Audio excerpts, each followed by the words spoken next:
Hello, and welcome to another episode where I'm continuing along our journey, deep diving into anxiety. Today, I'm continuing the talk about tics and anxiety and how we adults need to respond to help support kiddos who do have tics. This is all true for all of anxiety. In previous episodes, I've talked about some of the parent traps that parents get into and teachers and even other mental health professionals. And most of the time, I don't even need to see kiddos. I can simply change the adult responses. I've actually created 2 whole parent programs, one for mental health therapists to work effectively with parents, and then one for parents and learning the skills that they need to help their kiddos manage the anxiety effectively without getting sucked in, that reverse hypnosis where we're getting sucked into anxiety with our children and doing that anxiety with them. So like I said, to help our kiddos be successful with anxiety, we need to look at the environment. And that's true with tics as well. I've already talked about how we could be making anxiety worse, such as trying to reassure them. There's a lot of accommodations that could be problematic. And so even with tics, we want to make sure that the adults in the child's life aren't responding in unhelpful ways in which they're doing anxiety or making it worse, right? And making the tics worse. So first, of course, is trying to get your kids to just stop doing the tics.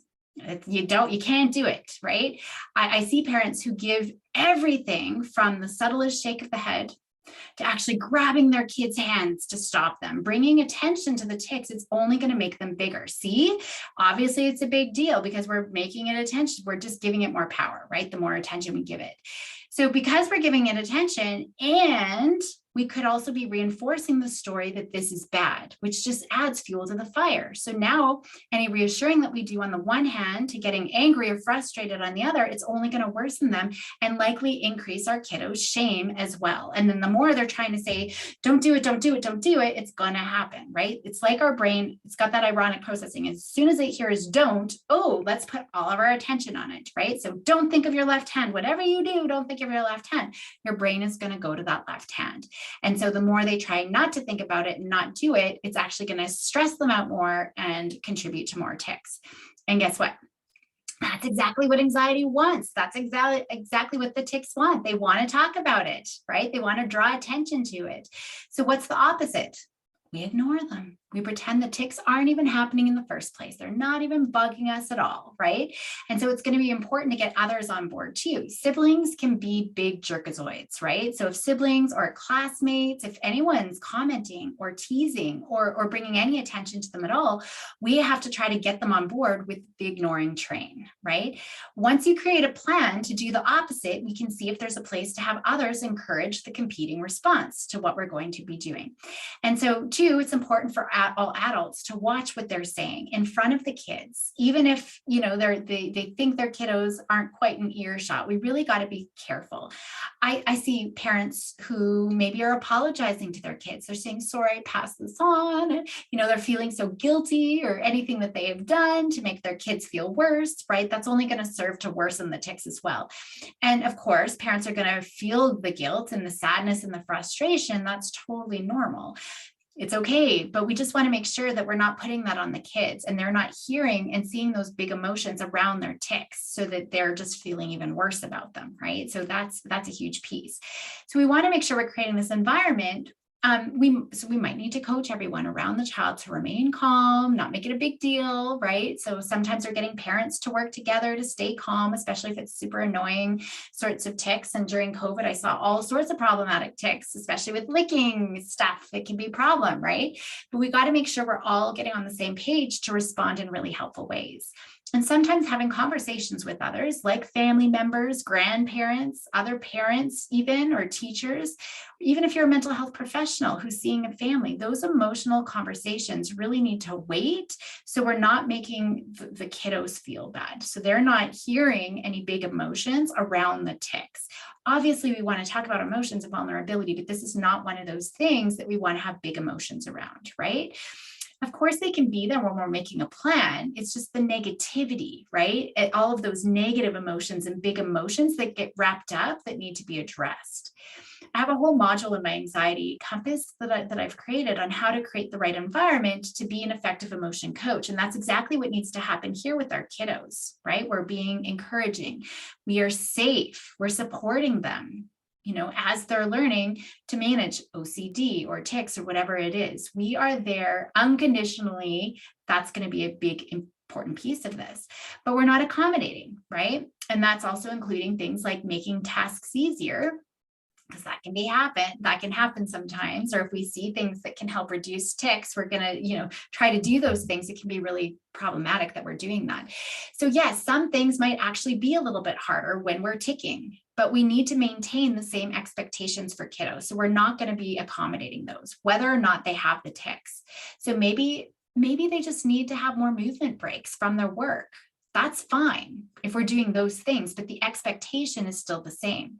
Lots of physical activity, that's important anyway. Tics and anxiety tend to get worse when kids don't have anything to do and when they get bored and when they're stressed, obviously, as well. But exercise can really help. Sleep really helps. I've already talked about the importance of sleep, and anxiety and tics definitely get worse when kiddos are tired and when they're angry and frustrated and they haven't had that physical outlet. So we also need to make sure that the adults in the child's life, they're setting very clear boundaries and being very firm with those boundaries as well. So while we might not be able to get kids to change their responses, we can 100% control our responses to stressors and things that our kiddos are doing. So we don't need to do what anxiety wants us to do. We still love our kids unconditionally, whether or not they're ticking, right? And we're not trying to be mean. We're not trying to torture them.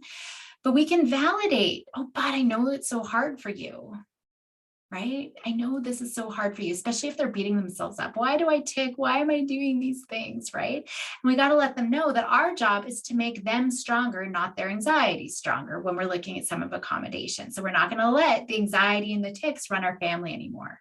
So acknowledging how hard it is, and for OCD, for example, we're not trying to freak them out if we're not participating. And so now the tics are increasing. We're not going to strip down the garage and change our clothes before we come into the house, right?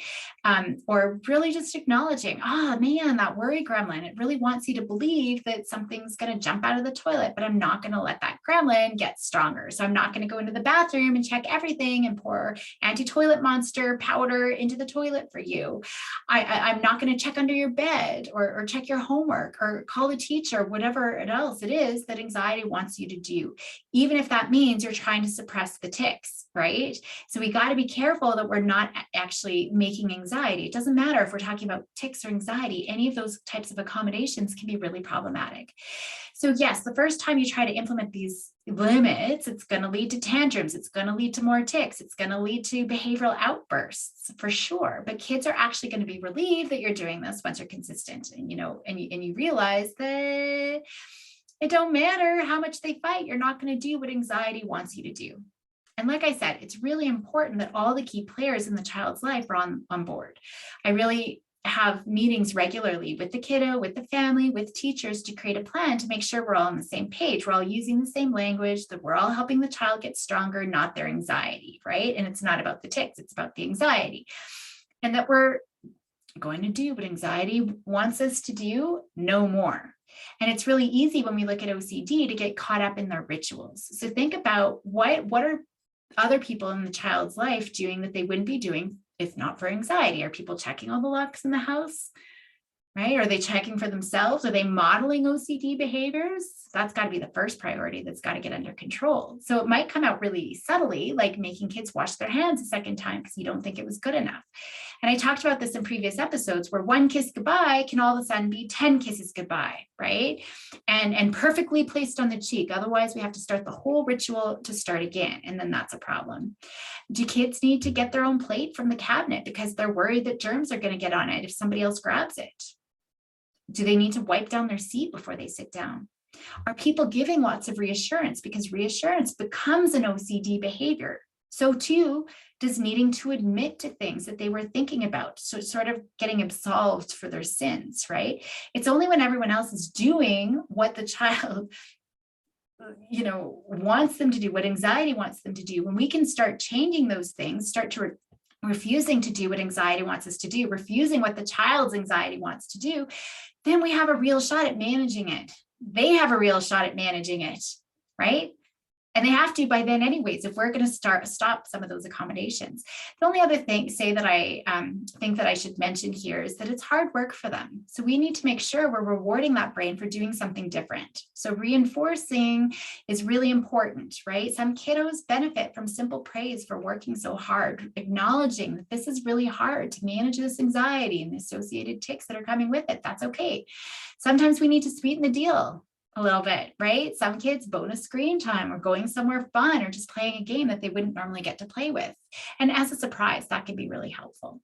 So some things to think about when we're looking at how we can start changing some of our responses. It's all just a replay of everything that I've already talked about is, looking at some of those parent traps, making sure that we're not accommodating. That can be really helpful.